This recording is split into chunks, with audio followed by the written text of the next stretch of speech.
Okay, so thank you for joining the Clark Ashton Smith and the Literature of Cosmicism panel. I'm Nils Hedgeland, and will be your moderator. And behind me is obviously the Magician's Skull, back when he was known as the Magician's Body. So as we've been doing, please make sure to mute microphones, and we'll be taking questions through chat throughout the panel. Rob, why don't you go ahead and start off by introducing yourself?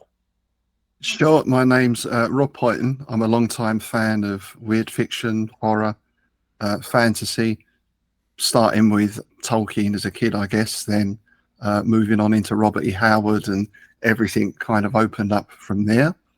I'm a musician and an author. I set up something called Innsmouth Gold probably about 10 years ago now, initially to put out my music, but that's since developed into publishing. So we put out Lovecraftian anthologies. I've got a sword and sorcery series out and various other bits and pieces. An offshoot of that was setting up the Innsmouth Book Club podcast, which has been going for, I think, about 4 or 5 years now.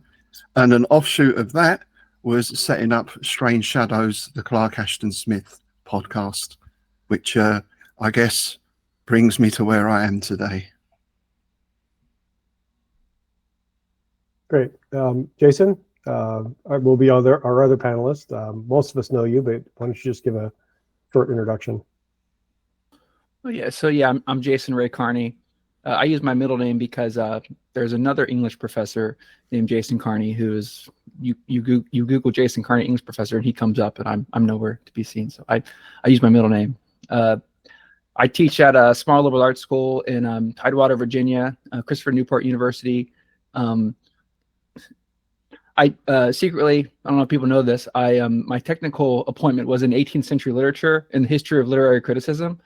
That sounds extremely boring, I know, but it's actually kind of cool because it starts with the Gothic, and the history of criticism is the story of our designations of literary value, like where does the canon come from, and so I've kind of become in my scholarship, I tend to focus on popular literature or the nature of popular literature. I'm really interested in figures like Clark Ashton Smith specifically, who I think that he's an ambitious literary artist, completely committed to he has a vision. When he was very young, publishing alongside Ezra Pound and Yeats and all of those, the big names, but is now kind of considered this this pulp figure, this science fiction fantasy author. So that figure of the artist who finds himself in like a pulpy context, but they're still very much an artist, is really intrigues me. So I'm looking forward to talking about Clark Ashton Smith. Oh, and I Sprial Tower Press is I founded that, and I think that's it. And if I remember you at one point correctly, you said that part of your dissertation was on Smith, right? Yeah, my diss was on Robert E. Howard, Clark Ashton Smith, and H.P. Lovecraft, and that developed into an academic book called Weird Tales of Modernity. I don't actually recommend it to anyone at this point. Well, if you want to, because it's really inside baseball for literary scholarship. I'm basically trying to make the case that the Weird Tales 3, we should, as kind of literary historians, understand them as part of literary modernism. So we tell the story of literature. We have these periods, and when people, if you take a survey of literature, a survey of 20th century literature, you don't hear about the pulps, you hear about the modernists, right? But in the between the wars period, and I'm basically trying to say that they're an important part of that story that needs to be told. Weird Tales of Modernity is the I really feel sorry for people because it kind of sounds like it's an anthology of fiction, and I know there's somebody out there who probably purchased it thinking they were going to get cool short stories, and they got talking about Foucault and T.S. Eliot and all this crap. So I'm sorry if you're out there. Right. Well, thank you. Just a bit of background. Clark Ashton Smith, for those that may not know, actually started as a poet. When he was 19 years old, he was lauded as the Keats of the Sierra Nevadas by the poetry establishment in California, in the Bay Area, San Francisco Bay Area, like in the 1910s. But after a long period of illness and due to economic reasons, he switched to writing short stories, which are easier to publish and probably how most of us know him now.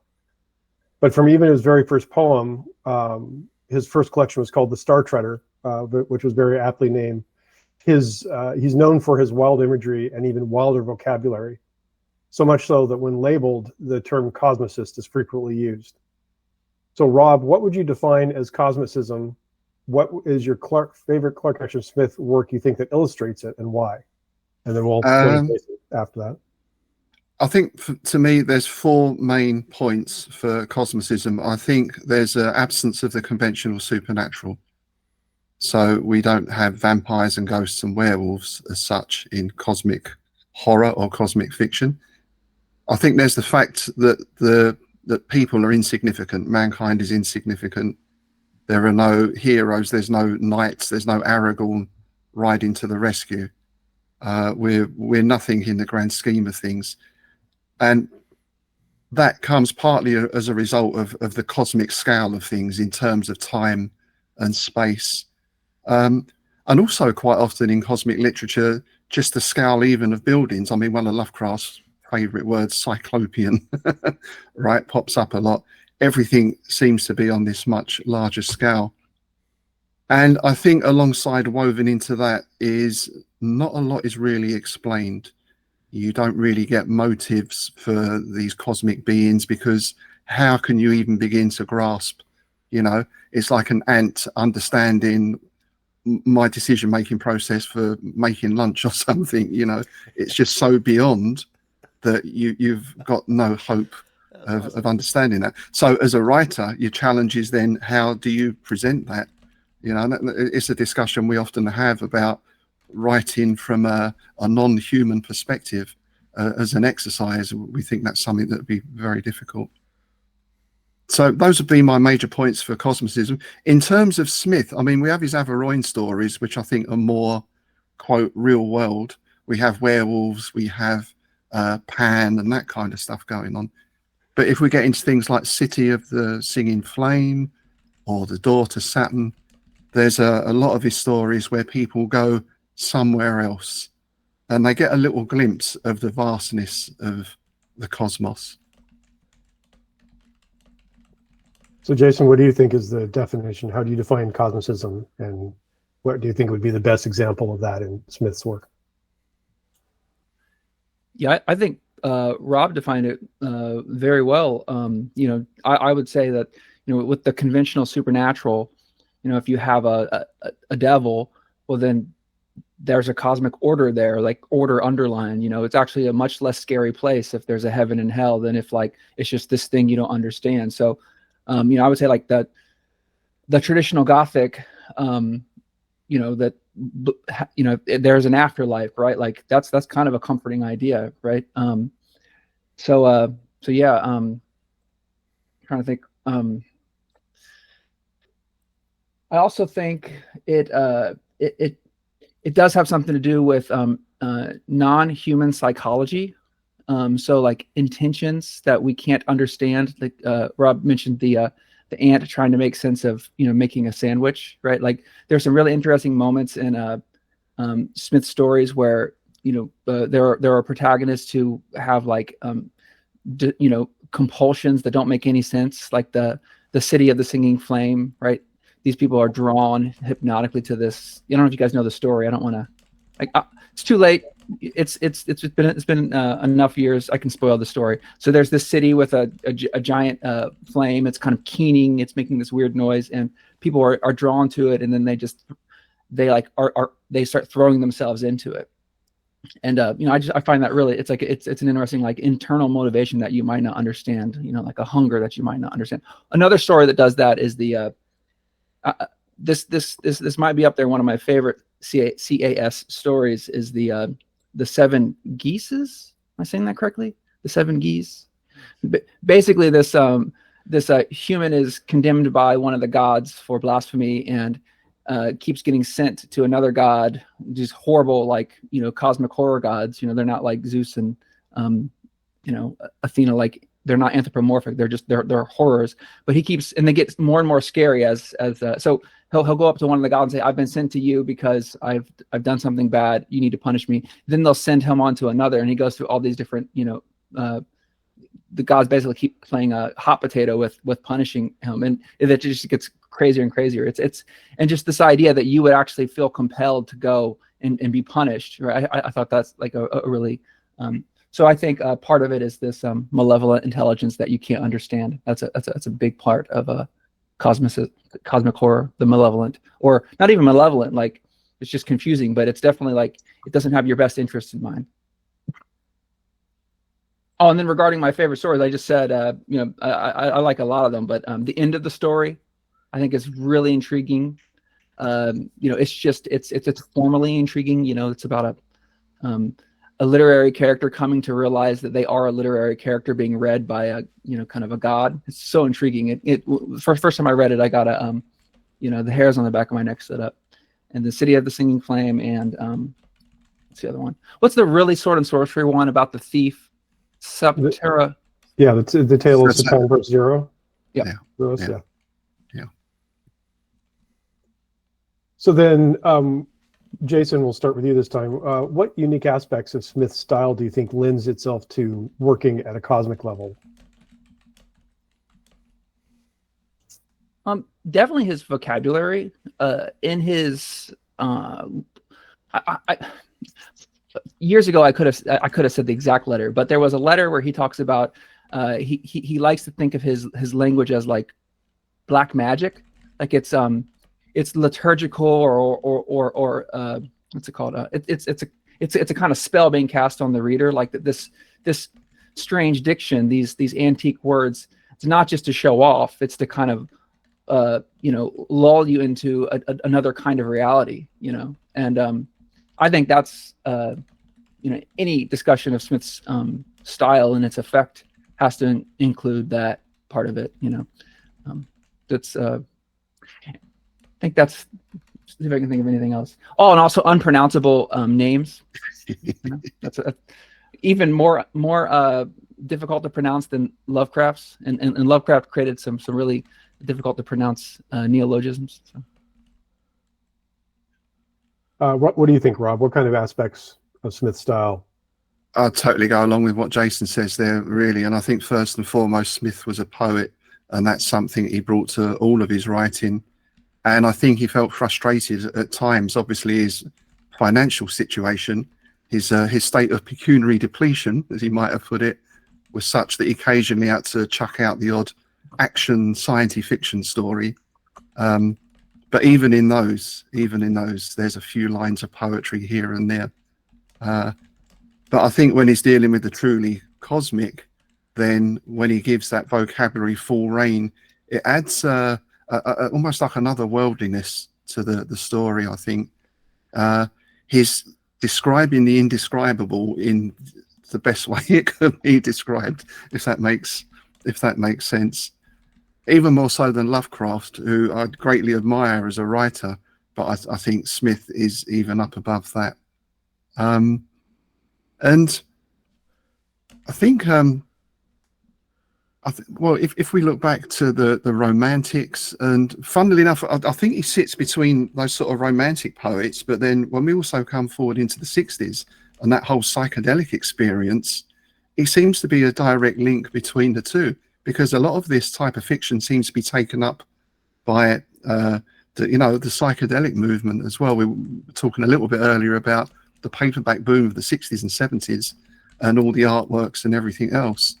And often Smith certainly has it, and in other weird fiction stories, there's people taking drugs to take them back to the beginning of time and all this kind of thing.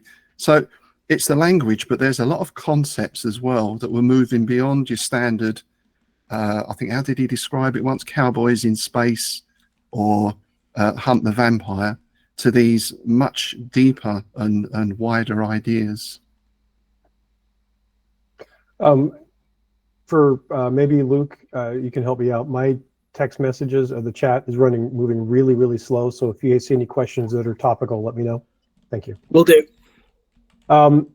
So given all that, how would you compare Smith's Cosmicism to that of Lovecraft's or Howard's or any other contemporary authors of the time? I think they're the Trinity, aren't they? They're like the sort of Kirk, McCoy, and Spock, of weird fiction. I think they, well, it's to me more how their characters react to the cosmic events. So Lovecraft's tend to faint and go mad. Howard's tend to pull out the sword and off they go. And Smith, well, how can I put this delicately? I thought Lovecraft faint, Howard fight, Smith another F word. Seems to be a running theme in a lot of his stories. Yeah, I think I recently described him as the sexy Lovecraft. There's a thought. Yeah, which isn't hard. So, Jason? Yeah, I mean, nowadays that term perverse, it has this like, we use it idiomatically. I mean, colloquially, like that's perverted or whatever. But really, what it means, if you go back to psychoanalysis in the early 20th century, when Freud is using the term, it basically means there's this conventional form of desire, right? And whenever you have a desire that's not conventional, then it's perverse. I think it's fair to say that like a lot of Smith's characters are kind of, overwhelmed with a perverse desire, right? They're desiring something that it's really strange, there's the one story that it's about the necromancer who's trying to kill. He's a sorcerer, and it's called The Return of the Sorcerer. You guys know this one? Yeah. The Night Gallery episode. Yeah. There's always this sense that there's like this secret going on, like what's behind the door. At one point the sorcerer gives the Lovecraft, the scholar figure, a little bit of Latin to translate, and he translates it for him, and then he says, "Thank you, that will be all," and then he shuts the door on him. Right? It's like, well, what is he going to be doing in there? There's this like the stores are kind of strange people whose motivations, intentions you don't know about. I think that's part of the cosmicism. I've kind of lost my train of thought. What question I was responding to, but sorry, it was. But I agree that it's there's this idea of like perverse desire that pervades Smith's. Right. I think something Jason picked up on as well with the 7 Giashes. I'm not sure how you pronounce it either. In Smith, there's a lot of communication with these inverted commas gods.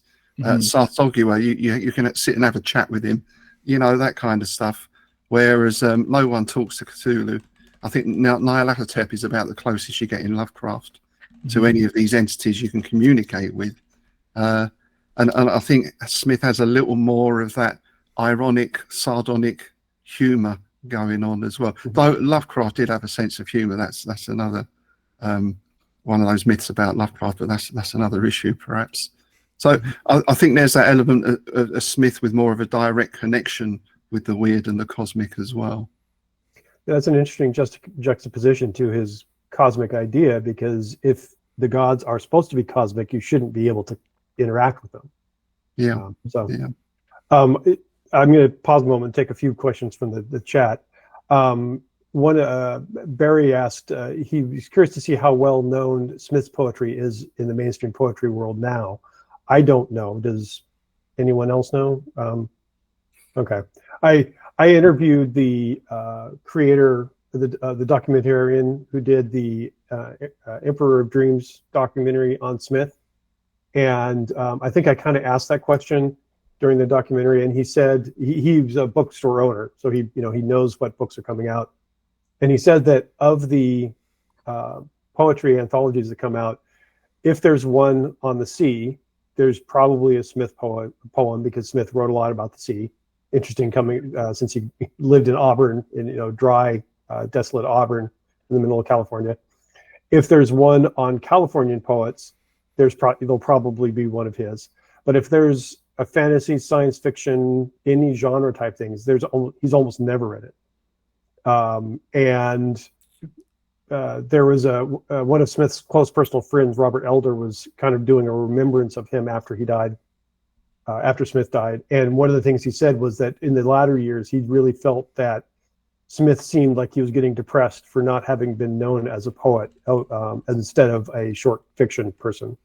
So it seemed like even within the poetry, at least previously in the poetry community, he was not recognized well. And then John, go ahead. I'm sorry. I just want to say something about that. Maybe somebody can look this up for me. There was a modernist poetry magazine. It's just called Poetry. It's just called Poetry. It was edited by Harriet Monroe. I believe the first issue was 1919, and she was encouraged to publish this by Ezra Pound. TSLA did a book review in the first issue. I think there's a Yeats reprint in the first issue. So this is like, when you study the history of literary modernism, you're all about like Poetry magazine. It's this useful way of threading, charting a path through the origins of modernism. But in that first issue is Clark Ashton Smith with the poem, which is pretty cool. And if you're a modernist scholar, you're used to kind of all these. There's a lot of ephemeral writers who you don't remember, right? They're the ones who are going to stand out. But so when I brought the attention to my dissertation advisor that this pulp writer was published in the first issue of Poetry, it was like they had thought I had made this interesting discovery, right? It was like, oh my gosh, I didn't know that he was more than just another one. You know what I mean? Some ephemera. But anyhow, I thought that's intriguing where he kind of shows up in a context that maybe like literary scholars they're familiar with that context, but they don't see that he's an important figure in this pulp context. Mm-hmm. I think with that as well, it's interesting the timing of this, in that they were all writing about the time of the creation or the development of surrealism, the existentialists, a lot of this rejection of the old-fashioned ways or traditions, almost into, the Dadaists, things that are on the face of it absolutely crazy. There seems to be some connection to me there. I'm not quite sure what it is, but I thought it was interesting that in France in particular, Lovecraft seems really popular. France, they brought us Sartre and Camus and all those sort of writers. They seem to get Lovecraft in that sense. Poe is like that. For some reason, Poe is like this, is it Verlaine and the decadent poets in France? They loved Poe, but then the American critics were like, this guy is a, weirdo. We don't like him. Mm-hmm. John Solon's asked, did Smith come to the Cosmicism on his own or through Lovecraft, since that, there was a lot of correspondence through them? What do you guys think? Oh, that's a difficult one to answer. That is sort of chicken and egg, because obviously, it was Lovecraft who got in touch with Smith, first of all, because Lovecraft was a big Smith fan. And there is a bit of a thing where Smith joined the Lovecraft circle, or actually Lovecraft kind of joined the Smith circle, I think they worked, they were on such a same vibration. I think it's difficult to say, really. Maybe it'd be interesting to go back and chart their progress in terms of their stories, match up month by month and kind of see how they develop. That might be an interesting project. But they borrowed from each other so much that, I don't know, that's a difficult one to answer. It's an interesting question. Mm-hmm. Jason, do you have any thoughts? I'm trying to think. So, by the way, I don't know if anybody has read it, but Lovecraft's fan letter to Smith is a great read. I think it's like, so Lovecraft visits Cleveland and he starts hanging out with, I forget, one of his friends was a bookseller. I remember his name. It wasn't Samuel Loveman. Samuel Loveman was it Samuel Loveman? I think it was Love. It might have been, yeah. So he's friends with these bibliophiles. They're in the amateur press, and Lovecraft, Loveman gives Lovecraft a copy of Smith's letter, and so he's so overwhelmed after oh my gosh, I haven't had enough coffee. Samuel Loveman gives Lovecraft a copy of The Star Treader and other poems. Lovecraft reads it, is so overwhelmed, he writes this gushing letter, and then he sends it to Smith, and that begins their correspondence. But I think The Star Treader, which is kind of cosmic poetry, there are all sorts of literary influences that we can trace. George Sterling was Clark Ashton Smith's mentor. And Sterling, even though Sterling, by the time Smith is, kind of actually like hanging out with him and like, they're, exchanging letters, and Smith is visiting him every now and again. Sterling is starting to try to go to more mundane topics. He's trying to get away from the cosmic themes. And I think he's actually trying to encourage Smith to do that as well, but Smith will have none of it. He says he's like not interested in the anthill or something like that. He has this really like interesting dismissal of like human concerns. But George Sterling's first book of poetry, I think it's called Wine of Wizardry, has a lot of like cosmic themes in it as well. So I'm thinking, Smith probably, I think it's fair to say he got a lot of his cosmicism from Sterling. And, I think with Lovecraft and Smith, it was just like two kindred souls. They both had this weird thing they were into, and they just, they connected over it. So. Yeah, I was looking back through the collection of letters between Smith and Sterling, and within 6 months of the beginning of their letters, Smith wrote, "I've been trying my hand at some cosmic verse lately, and a month's work and a lot of spoiled paper have led me to the conclusion that the subject is too big for me to handle. I'd better stick to the butterflies and roses instead of trying to wipe out half of the constellations on paper." But that was in 1911, so Smith would have been 18.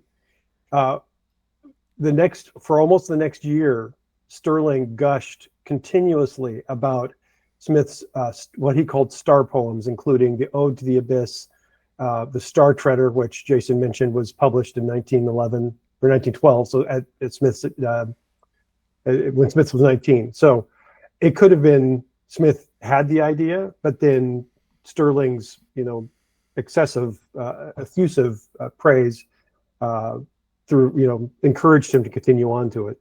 I've been curious about that question too, where the Cosmicism came from, and the only thing I can think of is that he lived out in, like I said, in Auburn area, very far from any kind of close to anything of a city, even back then, and so he just had the open sky. It's a very rural area that he lives in, and so he had the stars to see every night. Also, in a letter to Sterling in 1912, Smith said, "To my imagination, no other natural event seems half as portentous as the going out of a sun. I admit that I have been and still obsessed with visions of stupendous dooms, of the blotching sun's whitened worlds hushed and slow in the black night of space."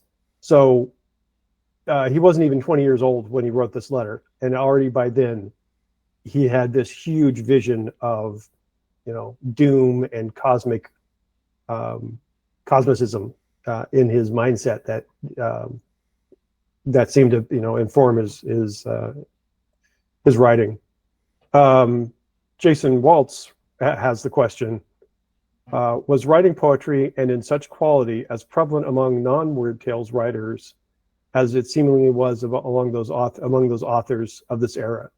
So I think for Lovecraft and Howard and Smith, they all wrote poetry of varying quality, but to me now, it seems like something like you either write poetry or you write fiction. You don't do both, but back then that seemed to be a very common, at least within Weird Tales, a common thing.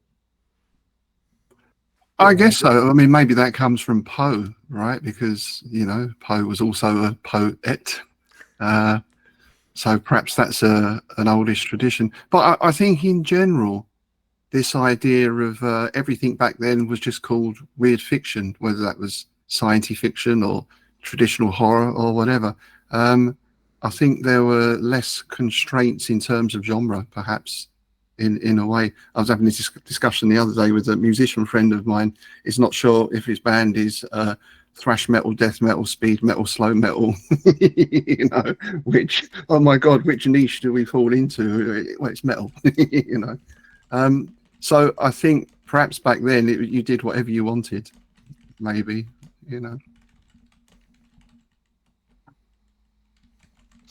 Can I say something about the star, the sun extinguish,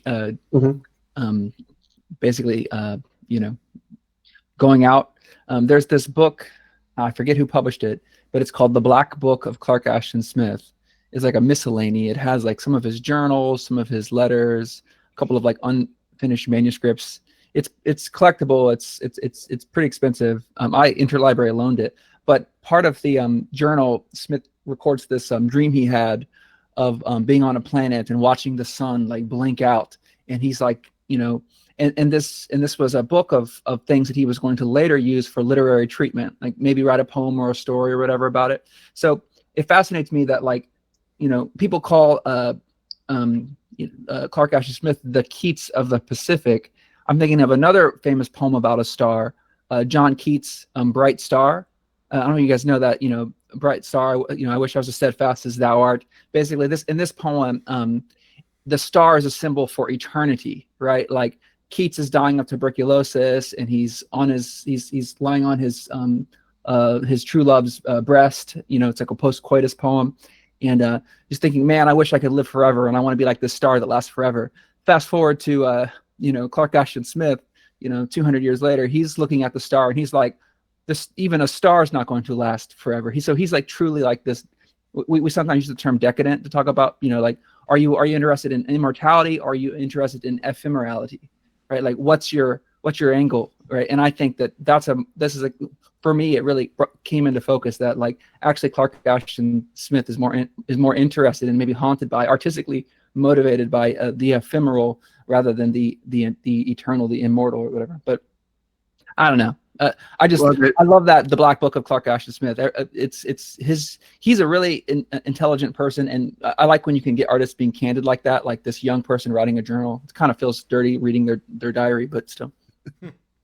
There's certainly a sense of loss or a sense of yearning, right, in a lot of Smith's work, whether that's for a sort of teenage love who you bring back after so many years, or whether that's the poet who's thinking of throwing himself off a bridge, right, because the world doesn't appreciate me, and then is suddenly taken to this other place. So yeah, you do seem to get that theme a lot in Smith as well, I think. So shifting gears a bit, both of you being active authors and publishers, what influence do you see of Smith on today's fiction? Well, I suppose Jack Vance is going to be the obvious answer, right? The heir to Smith in so many ways, though I don't know. Well, I don't know. It depends what your class is modern, doesn't it? I think the 1980s was 10 years ago, so It wasn't. Apart from that, I don't know. It's difficult to say. The only person, or one of the people I can think of, is Adrian Cole. Was it the Voidal series was very Smithian in a lot of ways. I really enjoyed that. There's no one else particularly springs to mind. We have a chap called B. Harlan Crawford who writes for some of our anthologies. He's got a nice Smithian turn in a lot of his stories. So yeah, but I think he's a bit like the Velvet Underground or a band like Suicide. They're musicians. Incredibly influential, but mainstream, not many people have heard about him. I feel that's a bit of the same situation with Smith. Jason, yeah, go ahead. Completely agree about the musicians, musician. Absolutely. I was going to, like, and the writers that I can think of off the top of my head who are actively writing right now are more indie, amateur, in the sense that they're just doing it for the fun of it. Like, I think Skylar Hernstrom is really influenced by Clark Ashton Smith. My friend Chase, I had to think about my friend's name. Chase Fulmar. Chase, he wrote Frolic on the Amaranthine. Is very much a kind of it's a Gene Wolfe inspired, but I think Gene Wolfe is inspired by Vance, is inspired by Clark Ashton Smith. So like there's like this kind of genealogy of literary strangeness threading its way all the way through to Chase. But I just recently read John R. Foltz's World Beyond Worlds, and while it didn't have the vocabulary, it still had that same fantastical nature to it. And so I certainly see that is a possible. I don't know if he's ever said that there is that was an influence, but there's certainly an aspect to that. And then also, I know that both Harlan Ellison and Ray Bradbury have quoted that Smith's stories are direct reasons why they're science fiction or fantasy writers. In the documentary that was done about Smith, they interviewed Harlan Ellison, and he said that after reading City of the Singing Flame, he finally said, that's what I want to do. I've got to write this. So, and obviously I'm sure maybe the issue is that Smith's too many generations back in writers. So current, like you said, current writers don't realize that they're being influenced by him. Luke, there was a question that just scrolled off a few minutes ago. Can you ask that? So Matt Holder asked, he says that Clark Ashton Smith is usually the lesser known or least popular of the big three of weird tales. Do you all have any thoughts on this perception? Is there something about his work that feels less accessible or less commercial, or some other thing? Interested to hear your thoughts. Thanks. Yes, is the short answer.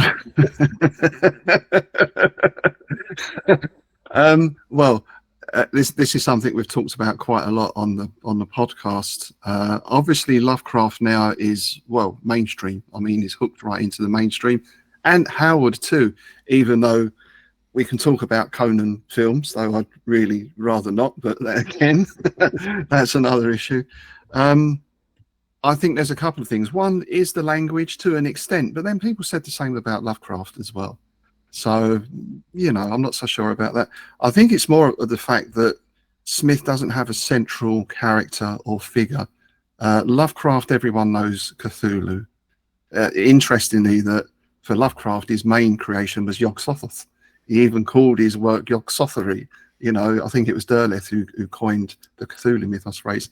Robert E. Howard, take your pick. You got Conan, everyone knows. You got Solomon Kane, Bram McMahon. You've got a whole raft of Red Sonja now, a whole raft of characters that people might be familiar with. So I think that lack of a central character in Smith plays against him in that sense. And then if we get into adaptations, we mentioned Return of the Sorcerer earlier with Vincent Price, of course.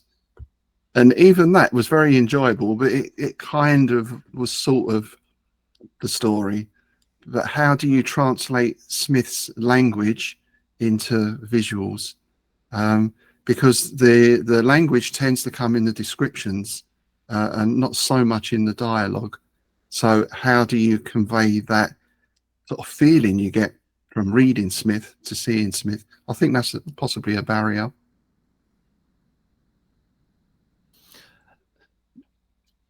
Yeah, the on that topic of adaptations of Smith's work to other mediums, the only filmmaker who has ever I've watched it and said, "Man, this feels kind of like a Clark Ashton Smith," is Panos Cosmatos, who did the film Mandy, which is really good, and Beyond the Black Rainbow, which kind of sounds like a Clark Ashton Smith story, and they're very interesting, and they play with the medium, like with color and sound, and so in the same way that Smith is very much like tuned into language as a medium, and he's going to do interesting linguistic things. I think Panos Cosmatos is the same with film. I think that's why they are, but there's something else I wanted to say, which is, I wanted to bring up the that documentary is excellent. But at one point, Harlan Ellison is asking by the documentarian, how do you get more people into Clark Ashton Smith? Why isn't he as popular as Lovecraft and Howard? If you've seen the documentary, Harlan Ellison's response is like so crazy, like "F you for asking that question." It was really, intriguing. But I do think there is no major biography written for Clark Ashton Smith. We need a major biography. Somebody should write that. There is no big festival. There's several Lovecraft film festivals. There's the Necronomicon. There's Howard Days. For Robert Howard. So I don't. I think Nils lives in Auburn, so you need to organize, or near there, you need to organize a Clark Ashton Smith Days. But but then again, I'm haunted by that Harlan Ellison, which he says there's no reason to try to bring Smith to people. People will discover him. He's so powerful that he will never go away. That like the readers who need to find him will find him. And I think Harlan is onto something. I don't know why I just referred to him in first. Ellison is onto something, but I'm not quite sure. Like I have no fear that Smith will ever fall out of print, but I also am not completely convinced that he'll ever be as popular as Smith or as a Howard or Lovecraft. So I've got a surprise question for the panelists, and I'm going to really flip the script here. Steve Behrens wrote a book about Smith, and in it included an article that he wrote called Smith, Cosmicist or Misanthrope. The idea is that Cosmicism is the relation of the immensity, the realization of the immensity, indifference, and inhumanity of the vast cosmos. But Smith's stories, even his wild science fiction, do not deal with the cosmos as indifferent and impersonal like Lovecraft's. Instead, his stories are very full of pretty much all the 7 deadly sins. And his letters have said things like he wanted to escape the human aquarium, and that humans are the stupidest, greediest, and most cruel of the fauna on this particular planet. So it seems to Behrens is arguing that Smith may not be a cosmicist. He's more of a misanthrope, and that he's using the cosmic realm to work out his hatred against humanity. So what might your thoughts be on that? Would you agree that maybe he's not a cosmicist because he has so much emotion in his stories, when cosmic literature seems to be more abstract or more indifferent? That's an interesting one. I think if we're going to compare him, maybe another writer we should mention, though I don't know how Smithian to call him, is Thomas Ligotti. I mean, if we're talking about bleak and nihilistic, Ligotti's up there. And as a writer as well, incredible writing. And I mean, Lovecraft to an extent, really. I think, as I mentioned before, Smith always ties it back into that human experience in some way, whether that's that longing or greed or lust or whatever it is. The 7 deadly sins, that's a nice way of putting it. I don't know if that's a sort of Arabian Nights influence and that kind of Conte Cruel story, that sardonic humor framed against the cosmic background.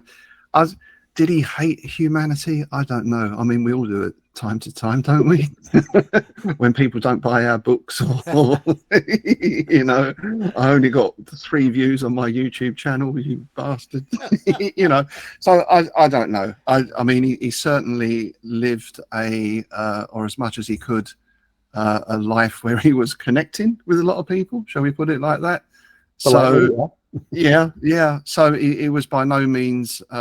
Again, this is the other stereotypical view of Lovecraft, right? That he locked himself up in an attic and never went anywhere and met anyone. The guy was traveling all over the place. So I don't know that I'd say he hated humanity as such, but he was obviously very aware of our shortcomings, I would say.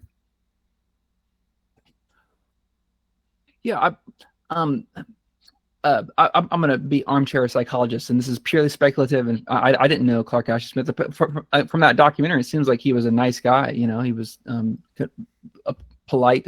But when I read his letters and I read his fiction and I read his diaries, and I feel like for him, like being an artist was almost like being of another species. Being an artist meant that you would never be understood by non-artists. So if he has any sort of hatred, it's like he just can't understand people who aren't as creative as him. Like you can just look at his life, how he just jumps mediums from poetry to fiction to sculpture. Like this is person just, like, I think they said in that documentary, like he's compelled to create. Like it's like he can't not create. Like there's just stuff coming out of his ears, art. And I feel like that really makes him feel at like a distance from normal human beings. Now I think there are some artists who really reject this idea that they are different than everyone else. They actually want to become like an everyman. Like I'm thinking of like Robert Frost as a poet, like he wants to be like an everyman. He wants to, or John Steinbeck, as a fiction writer is like of the people. It's like, no, I don't want to have any distance between me and normal people. But I think Smith, he always wore that beret. Like I think it was like a famous, part of his style was a beret. Even when he was in his, and in the, I don't know if it was in the popular culture of the 50s and 60s, but if you wear a beret, you're clearly an artist. Like that's the artist thing. And so I felt like he had like a, an acute sense of himself as an artist. The artist is a kind of a separate kind of, almost like a different speed. There are stories where there's one story, I can't remember the name of it, where the main character is a poet who gets abducted by aliens because his poetry is so good. And they're like, oh, I'm so sad for you being stuck on this ball of mud. I want to show you what the cosmos has to offer. And so he's like, anyhow, that's, if I would say it's less misanthropy and more like, I don't like normal people, which is kind of elitist sounding, but I think that's just maybe that's part of it. Didn't you just cover that story, Rob, on your, is it the back catalog that I'm listening to? We did it a little while back, I think. Okay. Yeah. What's it called? Antares, something about Antares. What's that story called where he goes to another planet? Oh, that's the one where he's on the bridge, isn't it? At the start. Yeah, I think it's something about Antares. Antares, I think it's, yeah. Well, we're just about done. Thank you very much, Rob and Jason. If you guys like to let us know what you're working on and where we can find your work. Rob, go ahead. Sure. If people head over to innsmouthgold.com, that's got links to all our various projects going on there. As far as what I'm working on at the moment, I'm working on a sequel to Robert E. Howard's Worms of the Earth, where a Roman investigator is sent to Britain to investigate the disappearance of Titus Sulla. Wow. So I've been working on that for a little while, hoping to get it out later this year. And of course, we're doing the podcasts, weekly in effect. And our other big event we've got coming up at the end of September is the second Innsmouth Literary Festival, which we're running in Bedford. We've got Charles Stross as our guest of honour this year, and various panels and games and stalls and lots of things going on. So for anyone in the UK or anyone who fancies popping over to this side of the pond, we hope to see you there.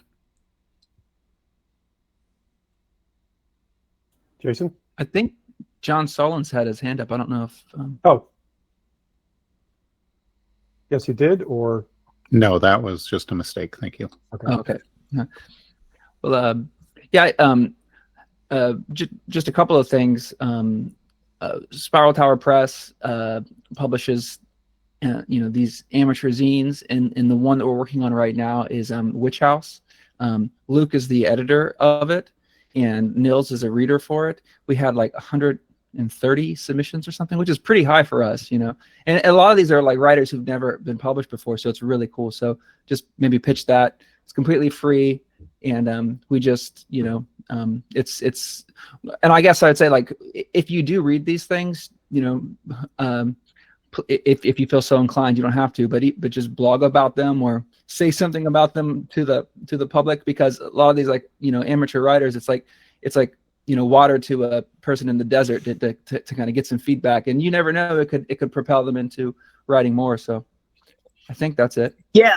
And to add on to that, Jason, I mean, the people that have started writing in Whetstone years ago, there's a number of folks that have gone on to release their own books. We've mentioned Chase here and Michael Burke and JT Howard. There's a number of folks that have, kind of gotten their start. But with Witch House, we're going to have a big issue. No matter how we cut it, when we do one issue a year, it tends to be at least 50% more, if not like double the size of a Whetstone issue.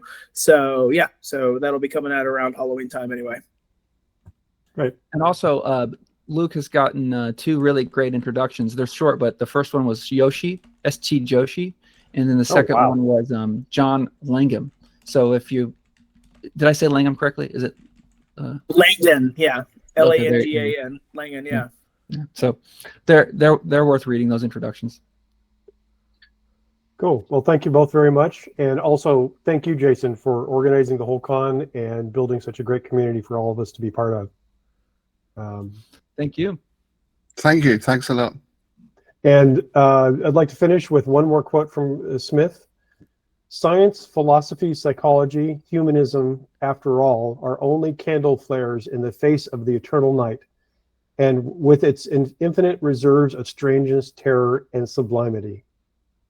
So that in itself seems pretty cosmic. Nice, nice. And here's Tom with the weather. Yeah. Yeah. For those if you watch in California, we've got fires all over the place. That was probably another major influence of Smith's dark aspect, was seeing and fighting forest fires on his own property. So, Jason, did you have any final words at the end of this convention that you've put together?